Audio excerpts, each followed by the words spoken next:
யாழ்ப்பாணத்தை பொறுத்தவரையில் எல்லா வீடுகள்லையும் கோடிக்கணக்கான பெட்ரோல் கிடக்கு. அரசாங்கத்தால் சொல்லப்பட்டது வேறு நீங்கள் வரிசையில் நிற்க வேண்டாம், போதிய அளவு எண்ணெய் இருக்குது, உங்களை அளவளவாக பெற்றுக்கொள்ளுங்கன்னு சொல்லி. ஆனால் இங்கே அது நடந்ததோ? முக்கிய பிரச்சனை உணவு பிரச்சனை. அது எரிவாயு அது கூடுனான்னா குறைஞ்சான்னு அது பிரச்சனை இல்லை. வளைகுடா போகின்ற தன்மை எங்களுக்கு எவ்வளோத்துக்கு தாக்க போகுதுன்னு சொன்னால், இப்போ நாங்கள் ஈரான்லேருந்து வந்த கப்பல் இருக்குது தானே. மரக்கரை இப்போ சீசன், இப்போ மரக்கரை சீசன் தான். இப்போ மரக்கரை விலக்கூடாது. எப்படி எரிபொருள் விலை விற்றாலும் மரக்கரை விலக்கூடாது. விலைவாசிலாம் அப்படி போகுது. அப்போ நாங்கள் அதை அரசாங்கம் குறை சொல்லக்கூடாது. என்னென்னா இப்போ ஒரு 5 வருஷத்துக்கு முன்னே 1 கிலோ அரிசி என்ன விலை? கடைசி 150 ரூபாய் கூட எல்லாம். இப்போ 1 கிலோ அரிசி என்ன விலை?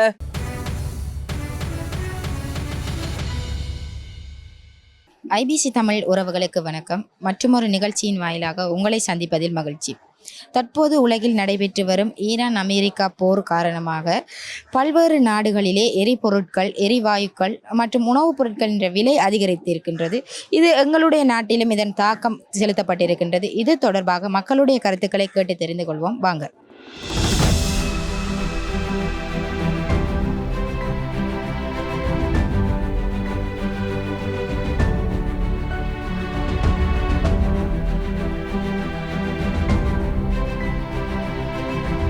மத்திய கிழக்கு நாடுகளில் ஏற்பட்டுள்ள அந்த போர் பதற்றம் காரணமாக இன்னுமே பொருளாதார வீழ்ச்சி ஒன்று ஏற்படும். எங்களோட நாட்டில் இல்லை மட்டுமில்லை, பல்வேறு நாடுகளில் இந்த பொருளாதார வீழ்ச்சி ஏற்படும் என்று பல நிபுணர்கள் குறிப்பிட்டிருக்கிறாங்க. இதை பற்றி நீங்கள் என்ன நினைக்கிறீங்க? காரணம் என்ன பிரச்சனைன்னு சொன்னால், எங்கள் நாடு பல இன்னல்களுக்கு மத்தியில் மூழ்ச்சி பெற்று கொண்டு வருகிறது. இப்போ வந்த நேரத்தில் இப்போ எங்களுக்கு அந்த புயல் ஒன்று வந்தது.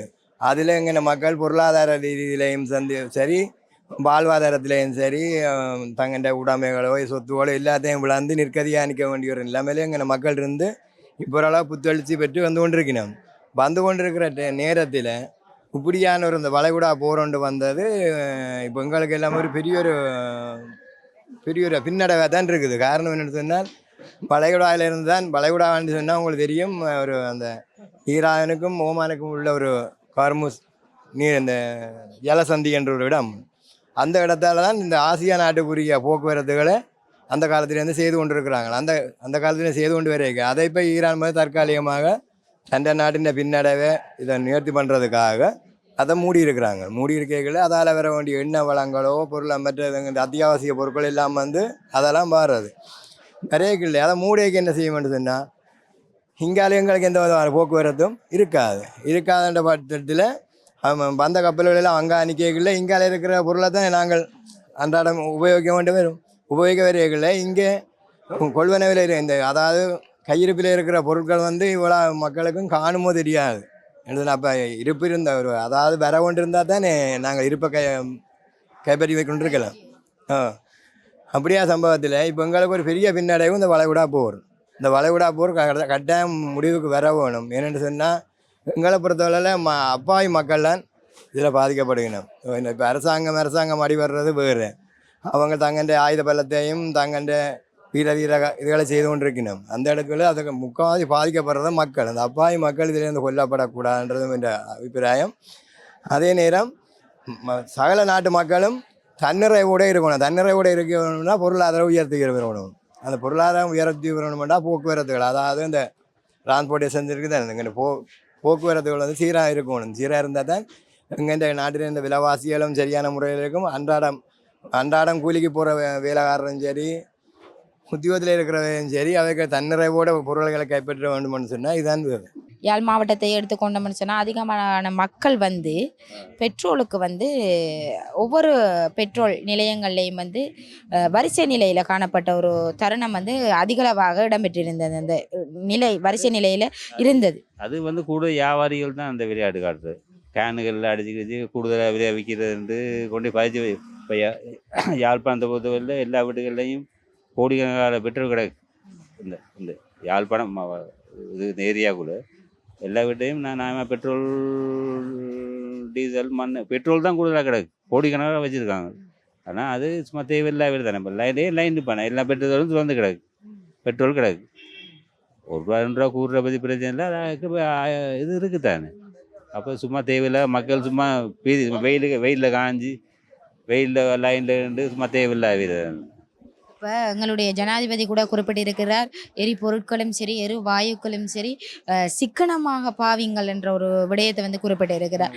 இந்த போர் நீடித்தே போகுமானால் எங்களுடைய மக்களுடைய பொதுமக்களினுடைய அன்றாட வாழ்வாதாரம் எந்த அளவில் பாதிக்கப்படும்?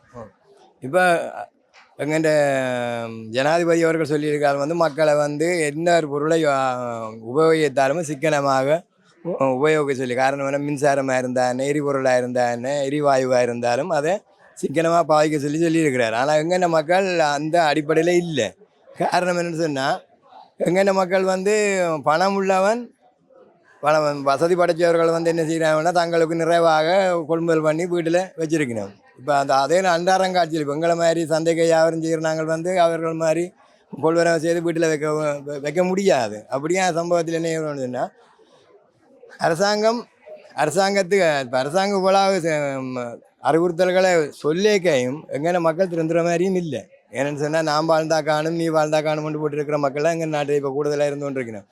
எல்லாரும் முன்னேறணும். இந்த அரசாங்கம் இப்போ ஓரளவுக்கு இந்த நாட்டை நல்ல முறையில் கொண்டு போகுது. இந்த அரசாங்கம் இந்த நாட்டை கொண்டு போய்களில் சொல்லுவாங்கள்ல, அதாவது கோணி இருந்தால் தான் குடி உயர்வுன்னு சொல்லுவாங்க. கோணன்று தான் அரசன் வாழ்ந்தால் தான் குடிமக்களும் வாழலாம். அப்படியே நிலவரத்தில் அந்த அரசாங்கம் மேலும் மென்மேலும் நல்ல முறையில் வாரான்னு சொன்னால் நாங்களும் அவர்களுக்கு ஒத்துழைப்பு கொடுக்கணும். இந்த வார பொருட்களை உதாசீனப்படுத்தக்கூடாது, விரயம் செய்யாமல் எங்களுக்கு தேவையானது மட்டும் பெற்றுக்கொண்டு. இப்போ இந்த பெட்ரோல் எரிபொருள் பிரச்சனை பார்த்தீங்கள்லானே, எரிபொருள் பிரச்சனைனே இல்லை, அரசாங்கத்தால் சொல்லப்பட்டது வேறு, நீங்கள் வரிசையில் நிற்க வேண்டாம், போதிய அளவு எண்ணெய் இருக்குது, உங்களை அளவாக பெற்றுக்கொள்ளுங்கன்னு சொல்லி. ஆனால் இங்கே அந்த நடந்ததோ இல்லை. ஏன்னா எல்லாரும் தாங்களாயே அரசாங்கத்தை கையில் எடுத்த மாதிரி கொள்முதல்களை கூடுதலாக செய்து அது பதுக்கி வச்ச இருக்கணும். இதால் அரசாங்கத்தால் தண்டை பணம் கிடைச்சவும் இருக்கணும். அப்படியா நிலவரத்தில் வந்து இப்போ அரசாங்கம் என்ன சொல்லுதோ, இப்போ நாட்டில் நீங்கள் இது எல்லாத்தையும் சரியான முறையில் உபயோகிங்கன்னு சொல்லி கொண்டிருக்கணும் தானே. அதுக்கேற்ற மாதிரி நாங்கள் இருந்தோம்னா நாங்கள் எல்லாரும் ஒன்றாக வாழலாம். இப்போ இந்த ஈரான் இஸ்ரேல் போர் வந்து எங்களுடைய நாட்டையும் தாக்கும் என்று பல அறிஞர்கள் வந்து சில கருத்துக்களை வந்து வெளியிட்டு இருக்கிறாங்க. இந்த விடயத்தை நீங்கள் எப்படி பார்க்குறீங்க? அது இப்போ எங்கள் நாட்டையும் பாதிக்கக்கூடிய சூழ்நிலை இருக்குது தான்.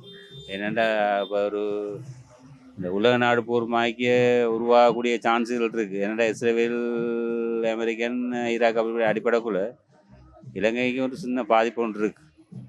வேறு ஒரு பெருசாக ஒன்றும் பாதிப்பு ஒன்று இருக்குது. பெட்ரோல் டீசல் அப்படி கொஞ்சம் பொருளாதார பிரச்சனை கொஞ்சம் வரும். வளைகுடா போரின்ற தன்மை எங்களுக்கு எவ்வளோத்துக்கு தாக்க போகுதுன்னு சொன்னால், இப்போ நாங்கள் ஈரான்ல இருந்து வந்த கப்பல் இருக்குது தானே, அந்த கப்பலை வந்து மனிதநேயத்தின்படி தான் அந்த இப்போ ஒரு ஆபத்தில் இருக்கிற வேற நாங்கள் வந்து விரோதியும் பார்க்கல தானே, விரோதி என்று பார்க்குறோம். ஆபத்தில் இருக்கிறவரை காப்பாற்றுறது அதுங்கிட்ட தமிழர்கிட்ட பெறாகும். அதே மாதிரி அவரும் வந்து என்ன செய்கிறாருன்னு சொன்னால், ஒரு கடலில் வந்து தத்தளித்தவர்களை வந்து இலங்கையின் இறையாண்மையின்படி அவர்களை காப்பாற்றி இருக்கிறார். காப்பாற்றி அவர் தன் பாதுகாப்பிலையும் இறந்தவர்களை தங்கள் இதிலையும் பராமரித்து கொண்டிருக்கணும். அந்த டைமில் வந்து இதை வேறு மாதிரி அயல் நாடுகள் பார்த்து கொண்டிருக்குது. அதாவது இவன் அங்கேருந்து தப்பி வந்த நாட்டுக்கு இவர்கள் புகலிடம் கொடுத்த மாதிரியும், ஏன்னு சொன்னால் அந்த நாட்டை எதிர்த்து இவர் செயல்பட முடியுமோன்ற மாதிரியும், எங்கள் நாட்டு எதிர்கட்சிகளும் எங்கள் அரசியலமைப்பிலே நிறைய பிரச்சனை ஒன்று இருக்குது. ஏன்னு சொன்னால் இப்போ அருண்ராஜ் செய்ததை பிள்ளைன்னு சொல்கிற கூட்டமும் இருக்குது, அவர் செய்தது சரியென்றும் கிடக்குது. அதை நீ அரசாங்கம் சர்வதேசத்தின் அந்த சர்வதேசத்தின் உடன்படிக்கை இருக்குது தானே, என்னென்ன மாதிரி ஒரு போர்க்கைதிகள் என்ன மாதிரி கொடுக்குறது, போர் தளவாடங்கள் எப்படி கொடுக்கணுமன்றது ஒரு நியதி இருக்குது தானே, அதன்படி ஒத்துழைக்கினாருன்னு சொன்னால் எங்கள் நாட்டுக்கு எந்த ஒரு பிரச்சனையும் இல்லை. அதை நாங்கள் எங்கள் நாட்டுக்குள்ளே இருந்தே நாங்கள் எங்கள் நாட்டு ஆக்களை விமர்சனம் பண்ணி கொண்டு இருந்தால் இந்த நாடு கிடச்சிட முன்னேற போகிறது இல்லை. எங்களோட உள்நாட்டு போர் நடந்த காலகட்டத்தில் வந்து கூட இவ்வாறான ஒரு தட்டுப்பாட்டு நிலைமை காணப்பட்டது. அந்த சந்தர்ப்பங்களில் வந்து நீர்மூழ்கி கப்பல்களினூடாக எரிபொருட்கள் வந்து நாட்டுக்கு கொண்டு வரப்பட்டதென்ற ஒரு விடயம் இருக்கின்றது. இவ்வாறு எங்களோட பிரதேசங்கள் இவ்வாறான செயற்பாடுகளை நாங்கள் செய்யலாமா, யாரும் முயற்சிக்கலாமா? அது அப்படி இங்கே அப்படியே செய்யக்கூடிய ஒரு உத்தரம் இல்லை. இருந்தாலும் சொல்லி அப்போ இந்தியா நாங்கள் வந்து தங்கங்கள் பெட்ரோல்கள் அதுன்னு பொருட்கள் கடத்தி கொண்டு வராங்க தான், பிடிப்படுறாங்க, கோர்ட்ஸுக்கு போது ஜெயிலுக்கு போகிறாங்க. அப்போ அப்படி ஒரு பிரச்சனைகள் இருக்குது. ஆனால் அதை விட என்னென்னா அவங்கள ஒரு இந்த என்ன ஆபத்து இது கொள்ள கோஷியம் ஆகி சும்மா தேவையில்லாமல் அங்கே போய் எங்கே போய் அடிபட்டு போய்பட்டு கடலில் தாண்டு செத்து சும்மா தேவையில்லா வேலையில் தான் சும்மா அது வியாபாரிகள் செய்கிற வேலை, அதுவும் வியாபாரம் தான், பிஸ்னஸ் தான். இப்போ அங்கேருந்து இங்கே கொஞ்சம் அப்படி போயிட்டாக்கி அங்கேருந்து இங்கே கொண்டாடுறது, அப்படி இங்கே கொண்டாந்து கூடுதலாக வைக்கிறது. அது பிடிப்பட்டால் பிறகு அதுவும் பிடிப்பட்ட சாமானும் இல்லை ஒன்றும் இல்லை, எல்லாம் கடலோடு போகிறது தான். அப்படி தற்போது நிலைமையில இப்ப எரிபொருளின் விலையும் சரி, எரிவாயுக்கள விலையும் சரி அதிகரித்த நிலைமையில இருக்குது. இது இரண்டுடைய விலை அதிகரித்தால் இனி அதனுடைய சார்ந்த பல்வேறு உற்பத்தி பொருட்கள் வந்து விலைகள் அதிகரிக்கப்படும். இது வந்து குறைவாகத்தான் அதிகரித்து வரும். ஆனால் மக்கள் வந்து ஏன் அதை உணர்ந்து செயற்படுறாங்க இல்லை. தற்போது எந்த பொருட்கள விலை வந்து அதிகரித்த வண்ணமாக இருக்கின்றது? இப்போ பொதுவாக எடுத்துக்கொண்டா இவங்க மரக்கறி எடுத்துக்கொள்வோம். இப்போ மரக்கறி எண்ணெய்களில் இப்போ தென் மாகாணத்திலேருந்து மரக்கறி இங்கே வருது. நிறையக்கில் இப்போ இவ்வளோ காலமும் எரிபொருள் வந்து சாதாரண விலையில் இருக்கைகளில் நாங்கள் இப்போ உருளைக்கிழங்கு 150 ரூபாய்க்கு சாப்பிட்டு நாங்கள் 150 ரூபாய் கொள்முதல் செய்த நாங்கள் இப்போ எரிபொருள் விலையேற்றத்தால் அப்போ அவங்க போக்குவரத்தும் எரிபொருள் விலையணைகளை போக்குவரத்து கூலியும் வந்து கூடுதலாக விரையக்கில்லை. அந்த உருளைக்கிழங்குக்கு மேலே நாங்கள் 50 ரூபா கூட கொடுத்து தான் சாப்பிட வேண்டிய எல்லாம் வேற பெற போகுது.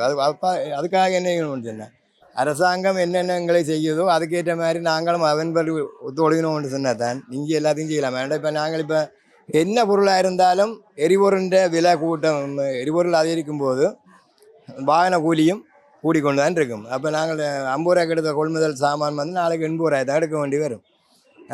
அதே நேரம் அத்தியாவசிய பொருட்கள் இப்போ திருவண்ணாமலையிலேருந்து மாவு ஏற்றி கொண்டு வந்தாலும் சரி, குழம்பில் போய் சீனி அரிசி ஏற்றி கொண்டு வந்தாலும் அதுக்குரிய டிரான்ஸ்போர்ட்டேஷன் வந்து சரியான முறையில் கவனிக்கப்பட்டால் தான் இங்கே கொண்ட்ரோல் விலையில், அதாவது கட்டுப்பாட்டு விலையில் பொருட்களை விற்கலாம். அப்படி ஒவ்வொரு நாளைக்கு விலைவாசிகள் எரிபொருண்ட விலைவாசிகள் கூடிக்கொண்டு போய்களில் இங்கே உள்ள கொள்மன பொருட்களின் விலையும் கூடிக்கொண்டு. மரக்கறி இப்போ சீசன், இப்போ மரக்கறி சீசன் தான். இப்போ மரக்கறி விலை கூடாது. எப்படி எரிபொருள் விலை விற்றாலும் மரக்கறி விலை கூடாது. மற்றபடி மரக்கறி சீசன் கொஞ்சம் குறைஞ்சி வரைக்கும் மரக்கறி விலை கூடும். இந்த எரிபொருள் ஆளுக்கும் அதுக்கும் இதுக்கும் அப்படி என்று வராது. இப்போ இந்த பிரச்சனைக்கான தீர்வை இப்போ எங்களுடைய நாட்டு அரசியல்வாதிகள் அனைவரும் ஒற்றுமையாக இருந்தால் எங்களுடைய நாட்டுக்கு எந்த ஒரு தாக்கமும் ஏற்படாது என்று சில கருத்துக்கள் வந்து வெளிப்படுத்தி இருக்கின்றது. இது எந்த அளவில் சாத்தியமாகும்? உண்மையில நீங்கள் சொல்கிற சரி. என்னன்னு சொன்னால் எங்கள் நாடு இப்போ நான் ஒட்டுமொத்த இலங்கையில் நாங்கள் 3 மொழி பேசுகிறார்கள் இருக்கிறோம். என்ன இங்கிலீஷ், சிங்களம், தமிழ்னு சொல்லி பேசுகிறாங்களா இருக்கிறோம்.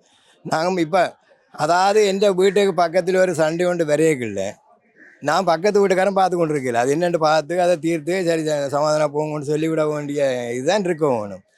அந்த நேரத்தில் வந்து நானும் எந்த வீட்டு பக்கத்தில் உள்ள சண்டை பண்ணி வந்தோன்னு அவனோட நான் சார்பான என்று சொன்னால் நான் இப்போ எதிரியாவிடன் பக்கத்து வீட்டுக்காரனோட. அப்போ அதுங்களுக்கு தேவையில்லை. ஏன்னு சொன்னால் இது எங்கள் நாட்டில் இருக்கிறாங்க இலங்கை குடிமால் மக்கள் நாங்கள் எல்லாரும் ஒன்று என்ன செய்யணும்னு சொன்னால் எங்கெண்ட வீட்டுக்கு, அதாவது எங்கள் தலைமை வீட்டுக்கு ஒரு பிரச்சனை வரையில்லை, அது நாங்கள் எல்லாரும் ஒன்று சேர்ந்து முட்டு கொடுத்து கொண்டு இந்த பிரச்சனையிலேருந்து மீள வேணுமன்ற நினைக்கணும் ஒழிய இந்த நாட்டை மற்ற நாட்டை காட்டி கொடுக்குற மாதிரி இருக்கக்கூடாது. எங்களுடைய மக்கள் எல்லாம் பெட்ரோலுக்கு போய் அதிக லைனில் நின்ற ஒரு காட்சிகள் எல்லாம் காணப்பட்டது. இப்போ பெட்ரோலின் விலையும் அதிகரித்திருக்கு, எரிபொருள் வாயுண்ட விலை அதிகரித்திருக்கு, அதை சார்ந்து வர உற்பத்திகளோட விலையும் அதிகரிக்க போகுது என்ற ஒரு தகவல் வந்திருக்கு. இதை நீங்கள் எப்படி பார்க்குறீங்க? இதை பற்றி அறிஞ்சிருக்கிறீங்களா? என்னென்னா இது விலை ஏறும், மண்ணில் பெட்ரோல் தோட்டங்கள் எல்லாம் பிரச்சனை தானே, எல்லாம் ஒரு இது செய்யல. என்னென்னா எல்லாம் விலைவாசியெல்லாம் அப்படியே போகுது. அப்போ நாங்கள் அதை அரசாங்கத்துக்கு குறை சொல்லக்கூடாது. என்னென்னா எல்லா பெட்ரோல் அது இதுன்ட்டு எல்லா விலைவாசியும் கூட. அப்போ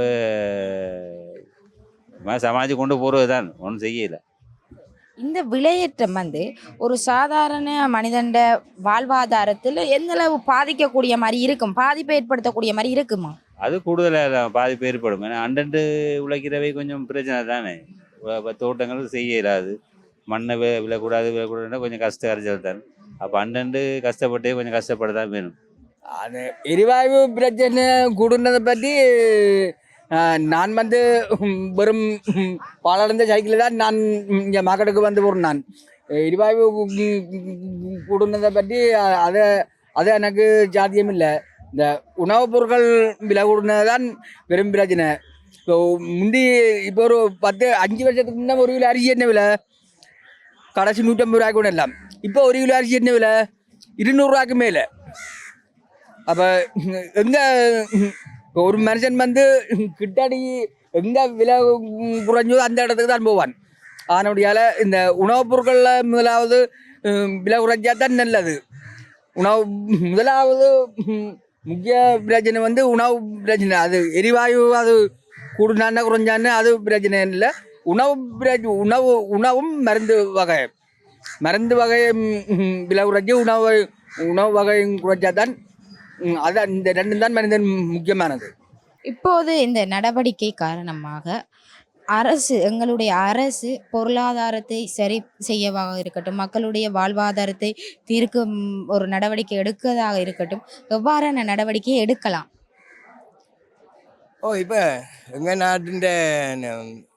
நாட்டில் பல பிரச்சனைகள் இருக்குது. பொருளாதார ரீதியிலையும் பிரச்சனை இருக்குது, மக்களோட வாழ்வாதார பிரச்சனை இருக்குது, மற்ற இன பிரச்சனைகள் இருக்குது. இப்படி ஒரு பிரச்சனைகள் இருக்குது தானே. இப்போ பார்த்தீங்கன்னு சொன்னால் எங்கள் நாட்டில் தென் மாநிலத்திலேருந்து ஒரு பகுதி ஒரு மாதிரி காய்க்கலாம், வடக்கு மாநிலத்திலேருந்து ஒரு மாதிரி காய்க்கலாம். இப்போ எங்கள்கிட்ட தமிழ் அரசியல் கட்சிகளுக்கு ஒற்றுமை இல்லை, விளங்கு தானே. இப்போ நாங்கள் இதில் வந்து ஒன்றுபட்டு, அதாவது இந்த இலங்கை நாங்கள் ஒன்றுபட்ட தேசம். இலங்கையில் நாங்கள் இலங்கை வாழ் மக்கள் சொல்லி எல்லாரும் ஒன்றுபட்டு இந்த பொருளாதார பிரச்சனைக்கு என்ன முடிவு காண வேணும், இந்த மக்கள்கிட்ட வாழ்வாதாரத்துக்கு நாங்கள் என்ன செய்ய வேணும். இப்போ தமிழ்நாட்டு மக்களுக்கு நாங்கள் இவ்வளோ பிரதிநிதியானாக்க நாங்கள் இந்த டைமில் எல்லோரும் ஒன்று சேர வேணும். ஒன்று சேர்ந்து அரசாங்கத்துக்கு நாங்கள் ஒரு நிர்பந்தத்தை கொடுக்கணும். அதாவது நாங்கள் தமிழ் மக்கள் இப்படியான பிரச்சனையில் இருக்கணும், அவர்களை நீங்கள் இப்படி கொண்டு வரணும், நாங்கள் இப்போ உங்களை பின்னால் இருக்கிறோம்னு சொல்லி இவர்கள் வெற்றியும் வரணும். இப்போ நான் நீங்கள் சொல்லி இந்த சண்டை பிடிக்கிறதால எங்கள் நாடு இப்படி பின்தங்கி போகிறதுக்கு காரணமே. அதாவது சிங்கள அரசியல்வாதிகளாக இருந்தாலும் தமிழ் அரசியல்வாதிகளாக இருந்தால் என்ன, எல்லாரும் இதை ஒன்றுபட்ட தேசம் நினைச்சிடும். நாங்கள் இப்போ இவ்வளவு போராட்டத்துக்கு மத்தியது இவ்வளவு இன்னல்களுக்கு மத்தியில் இப்போ நாங்கள் எல்லாம் இழக்க வேண்டிய இவ்வளவுதான் இழக்க வேண்டிய இழந்து போட்டு தான் இப்போ நாங்கள் கொஞ்சம் கொஞ்சமாக எழுப்பி நிற்கிறோம். அந்த எழுப்பி நிற்கல அதையும் திருப்பி நாங்கள் மறுபடியும் ஆகாத பாதத்தை போகிற மாதிரி இருக்கக்கூடாது. அப்போ அதுக்கு என்ன செய்யணும்னு சொன்னால் அரசாங்கத்தோடு சேர்ந்து எல்லாரும் ஒற்றுமையாக பாடுபடும்.